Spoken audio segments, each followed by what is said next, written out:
Hello everyone, welcome back to my YouTube channel. Today I'll be talking about the Abyssinian crisis of 1935, which is very important for IGCSE and A-level history.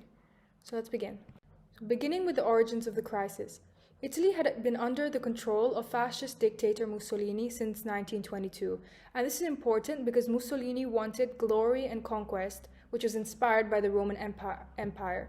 So it's really important to understanding why Mussolini does decide to invade Abyssinia. Also, the Italian people were greatly unhappy for the impact of the Great Depression, which we'll see, and Mussolini kind of wanted to see a way for them to distract themselves from the impact. And also, as I'll be speaking about in the next slide, Abyssinia's rich land, fertile land, and resources would have kind of helped offset, attenuate the effects of the Great Depression on Italy. And also, Mussolini believed that he would have been unopposed by Britain and France because they were, at the time, they were in the Stresa front together, Britain, France, and Italy, against Hitler's militarism, and they all had good relations with each other. So he believed that they wouldn't intervene against Italian aggressive actions in Abyssinia. So let's move on to exactly why Abyssinia. Abyssinia, as I said before, had a lot of rich, fertile land, which means it would have helped Italy to recover if this became Italy's colony. It would have helped Italy recover from the Great Depression, and also it was a good conquest to have to help boost Italy's economy as well. There was also very little other land left to colonize in Africa because Italy had been quite late, and most land in Africa was either British or French colonies under mandates or direct colonies, and Italy already had control over Somalia and Eritrea. Abyssinia is present-day Ethiopia. You can see this on the map over here. So Italy is here in orange, and Abyssinia is here.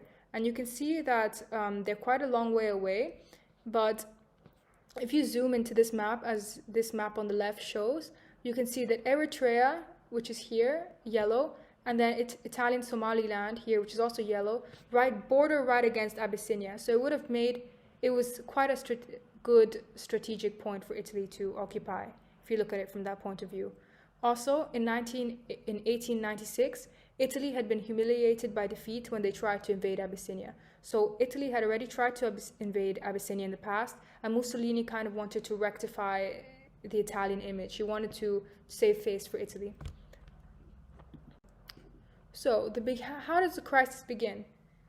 In December of 1934, there's the Hoare-Laval incident, which is basically a clash between Italian and Abyssinian troops at the Hoare-Laval oasis inside Abyssinia.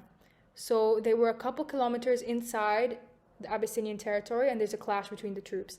I think about 2 or 3 Italian soldiers die, and over 100 Abyssinian troops die.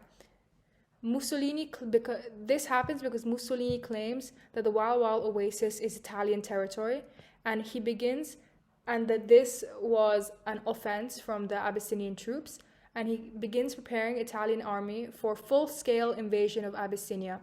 And in October of 1935, Italy launches a full-scale invasion of Abyssinia, 250,000 soldiers, and with chemical warfare, which Italy was also trying to prove and test out their new military technology. So what happens? What are the international reactions? So Haile Selassie, which is the emperor of Abyssinia, appeals to the League of Nations for help. He invokes Article 11, so he asks them for help on the basis of collective security, which is Article 11 of the League Covenant. An attack on one member of the League of Nations is an attack on all, basically saying that all the countries should come help him because this was against the Covenant, against Article 12. So how do the other powers react? In Britain, the public really strongly supported firm economic action against Italy, and even military action if it came to that. Britain had an unofficial peace ballot in mid-1935, in which basically asked the public, would you support economic sanctions against Italy? And do you condemn their actions? And the vast majority said yes, they would support economic and military sanctions against Italy. However, the government doesn't want to sever relations with Italy. It's a crucial time in Hitler's rearmament, and they want to keep Italy as an ally. In France, the public was more divided. The left supported the League of Nations in condemning Italy, and the right supported Italy. Obviously, Italy was a fascist dictatorship, so maybe that's why the right would support them. However, the government doesn't want to sever relations with Italy as well. And in France, it's much more so because, as we know from the Treaty of Versailles and the French reaction, the French were much more preoccupied about their own safety, and they're much more preoccupied by German rearmament than the British were. So ultimately, both Britain and France's foreign ministers, Hoare and Laval, were trying to negotiate with Mussolini secretly to avoid taking firm action against Italy. So in Britain, the public condemned Italy. In France, it was divided, but both of the governments were negotiating with Mussolini in secret to avoid having to do anything against Italy. So what are the outcomes of these negotiations? The Hoare-Laval Pact of December 1935, or they were supposed to be the outcomes. Hoare and Laval continued looking for a negotiated compromise of Mussolini secretly from the League. The secretly is very important. Basically, they were proposing to give Italy, just let Italy have control of 2/3 of Abyssinia, and they did this because they wanted friendly relations with Italy against Nazi Germany. They wanted to preserve the Stresa front, and they wanted to feel secure from Hitler. Italy would have been a very important ally. There was strong evidence that Mussolini would have approved this, but it failed due to public opposition in Britain and France. Details of the secret negotiations were leaked to the French press, and there was public outrage in both Britain and France for secretly negotiating behind the League's back. And in fact, this really, really does undermine the authority of the League. It makes the League kind of look like a joke because its main powers were willing just to negotiate against the League's resolution and behind the League's back. So Hoare and Laval both resigned because of this. So what does the League actually do then? The League obviously condemns Italian actions in Abyssinia. They invoked Article 16, which is gradually increasing economic sanctions against Italy. And this is really important. Okay, so the sanctions that were actually agreed were the League imposed bans on arms sales and loans to Italy. So arms and loans were supposed to be banned from Italy. And they also banned exports of rubber and tin to Italy. This seems, I don't know if this can be seen as significant or not, but when we look at the counter, it's pretty insignificant because Britain and France refused to close the Suez Canal to Italian shipping. Look here, if we go back to look at this map, so Abyssinia is about here, and the Suez Canal is here, and Italy is here. Italy was sending all of its military equipment through the Suez Canal to Abyssinia. So if Britain and France basically controlled the Suez Canal, and if they had decided to close the canal, then the Italian military operation would have been over pretty quickly because Italy wouldn't have been able to supply the military technology to its troops there, and then it would have been over. But Britain and France refused to close it to avoid war with Italy or avoid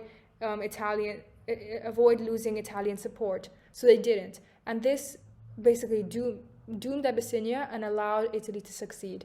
They also did not ban exports of coal, oil, and steel to Italy, which are much more important than rubber and tin in an economy that is in an industry that is geared towards war, in which arms and other military equipment have to be manufactured.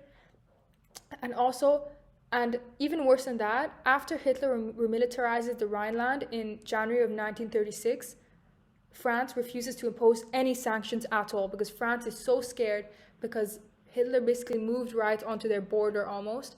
So France really, really needs Italian support, so they decide to not do anything. Any sanctions they were doing, any of the little sanctions they were doing up till then, they completely withdraw them all and they basically leave Italy to its own devices. So what happens next?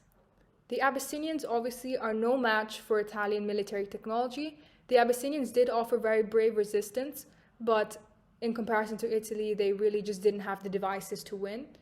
So in May 1936, Mussolini captures Addis Ababa, which is the capital of Abyssinia, and formally annexes all of Abyssinia. Here we can see La Domenica del Corriere, which is a really famous Italian newspaper.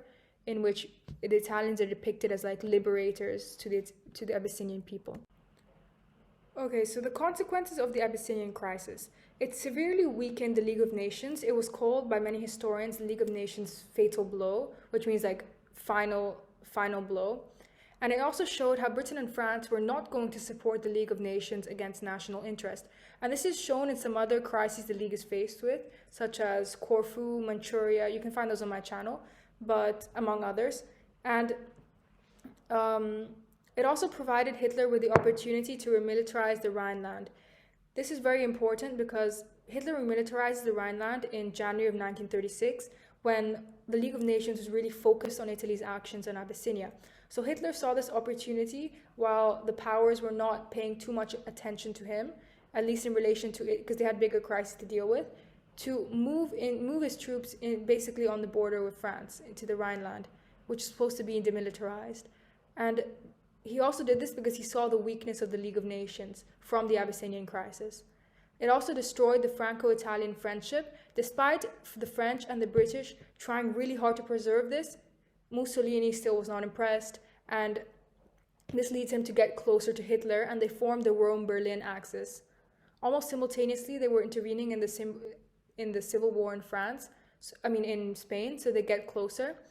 And it also causes Italy to eventually leave the League of Nations, which condemned all of its decisions and actions in 1937. So thank you so much for watching. If you're new to my channel, please subscribe, and let me know if you have any questions in the comments down below, or if you have any recommendations for any future videos. Thank you.